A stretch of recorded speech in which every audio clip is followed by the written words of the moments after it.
कैसे वो अकेला इन सब से भिड़ा है, कैसे वो अकेला इन सब से भिड़ा है। सब एक तरफ हो गए वो डट के खड़ा है।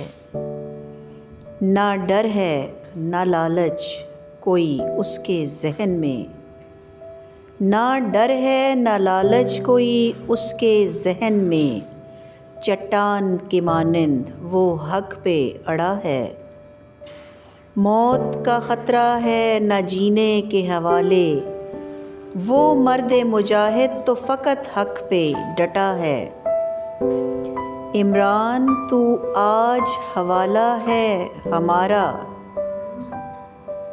मुअर्रिख़ का कलम लिखेगा तो उनसे बड़ा है।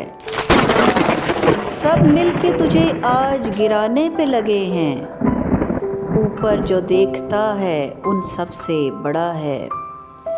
कुर्बान तेरी फ़हमो ज़का के मेरे कायद, कुर्बान तेरी फ़हमो ज़का के मेरे कायद।